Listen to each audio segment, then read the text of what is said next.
Hi, my name is Lacey Renee Barnett, and I'm trying to find my way through student teaching. When I began student teaching, I thought that teaching was a piece of cake, but really, it's a nice, beautiful cake. It's tall, it's elegant, it's decorative, but then they give you a chainsaw to cut it with, and everything gets messy.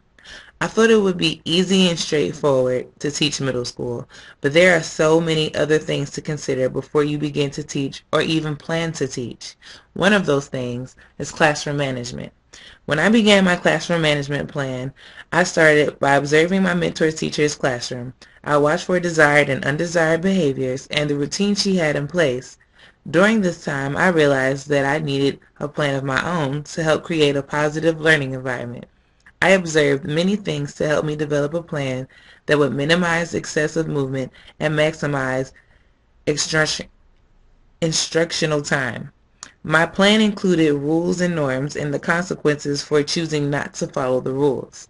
Some of these rules were created by me, others were created by my students because I would love their input as a part of their classroom. Another part of the classroom management plan are procedures. Some of the procedures that I came up with included entering the room, collecting work, breaks of various natures, and other things. Another thing to consider is community building. While creating my classroom management plan, I designed and researched some community building activities that would help my students get to know me and each other. Some of these activities were developed to take place at the beginning of the school year, while others throughout the year. One of those other things would be class meetings. For each class period, I would like to sit down with them and talk about how they're doing in the class, what we need to go back over, what we can push forward with, and just see how they're doing in general. Another big step is collaborative planning. Two heads are better than one, and three are even better. Those two heads that are better than that one are usually experienced teachers. They were very, very helpful. During my student teaching experience, I was able to see the importance and effectiveness of collaborative planning. I was able to plan my teacher work sample with the other 7th grade mathematics teachers. We discussed what worked for the students in the past as well as some of the practices I learned at Georgia State.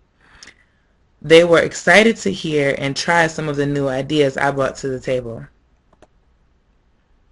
Reflective practice. After teaching each lesson, I made adjustments for the next class depending on how the lesson went the first time around.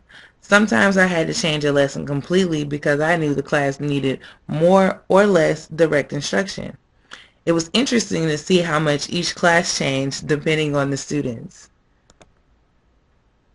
And now finally, I'm here. I finished my student teaching semester and it was very successful. I've learned so much and I'm ready to take everything that I've learned into my classroom. Wish me luck because every little thing is going to be alright.